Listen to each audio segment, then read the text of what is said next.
I have wanted to build a longboard forever, and I honestly don't know why it took me this long.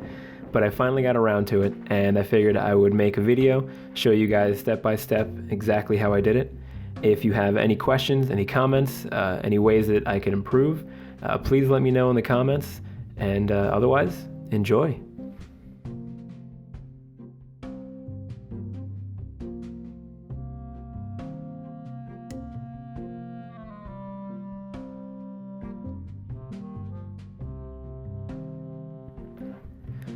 So before I even started drawing anything, my first step is always research.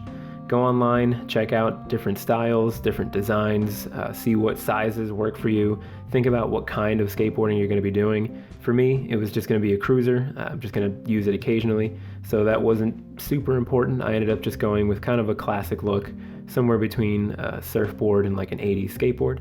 So I drew that down on some graph paper, transferred the grid onto a piece of 1/4-inch plywood, and then just kind of sketched it out, matching it grid to grid. Once I have that done, I went to the bandsaw and cut it out, and try and stay just outside of your lines, no more than 1/8.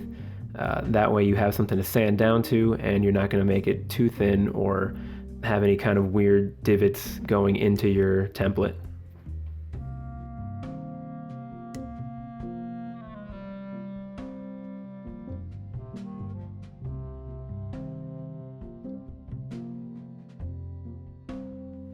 The nice thing about making a template like this is that they're reusable.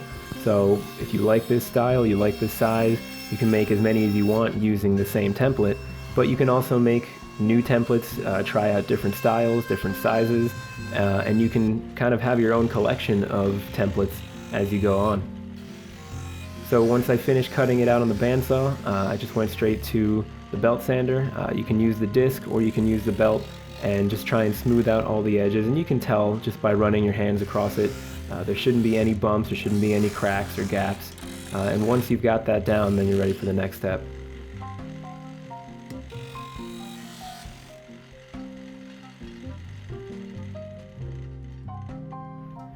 With the template out of the way, I moved on to cutting down my stock.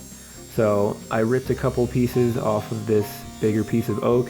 I ripped a few pieces off of some scrap ipe that I had, and I had some walnut left over from a previous project.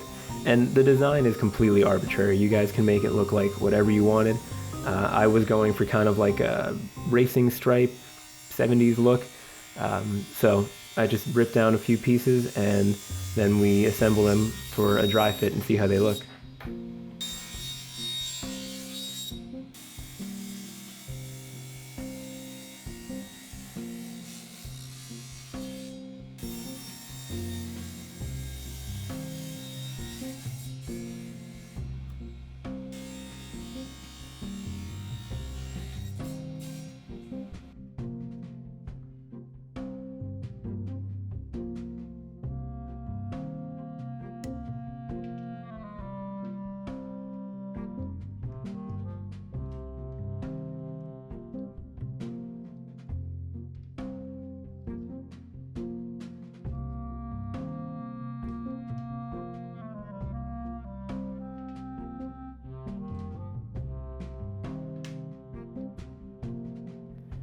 Once you're happy with your overall design, the next step is just gluing it up. And this is just a simple lamination, so make sure you get plenty of glue on your joints.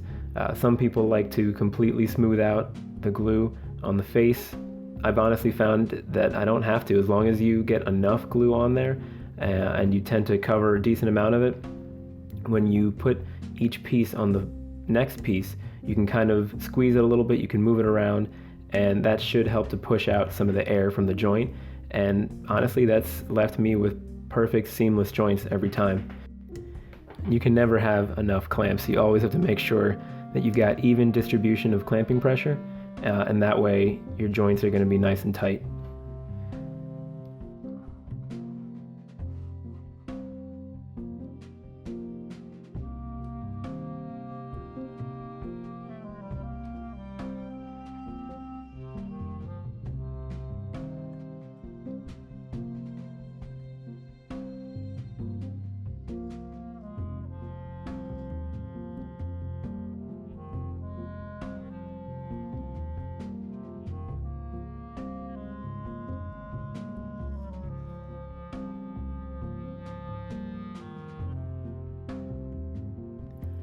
After you've let the glue set up overnight, I come back with a glue scraper. I take off any big chunks of glue just to kind of save my planer blades.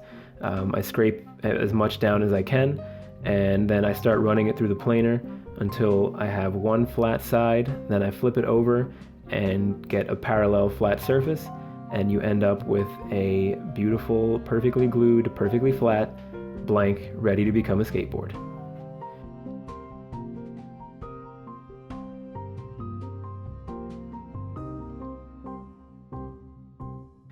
So I take my template and I actually drill it directly into the blank where I marked out the spots for the trucks, and this way I don't have to make any extra holes. They're already going to be there. At this point you go back to the bandsaw, and using the template that you've screwed on, you can use that as a guide and cut just outside of the line, just like you did for cutting the template. And once you finish that, now you head over to the router, take a flush trim bit, and set the height so that the bearing rides directly on the template, and then you can use that as your guide. And if you left too much off the bandsaw, that's fine.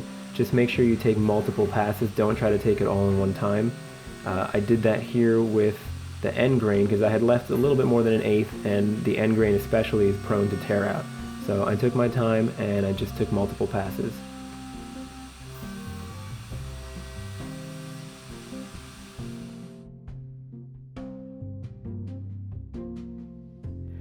After you've got the entire edge flush with your template, you can switch out the bit to a round over bit. I think I used maybe about a 1/4 inch round over, and it just depends on the feel you want and the style that you're going for. I set the depth so that it wouldn't go beyond the edge of the round over bit, and then you just do top and bottom all the way around on both sides, and you are ready for sanding.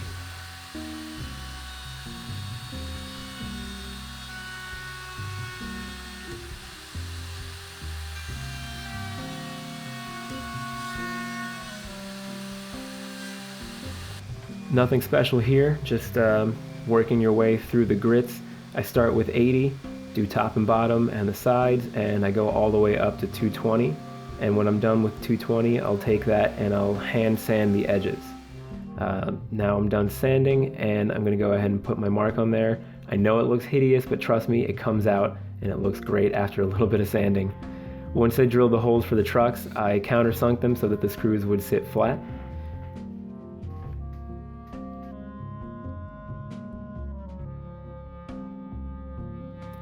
Now we're ready for finish.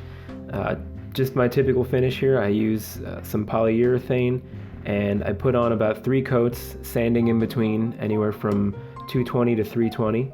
And for the final coat, I let that cure, and I put some furniture wax on it, and that helps to give it some more protection, and it also makes the top a little tacky since I'm not putting any grip tape on this.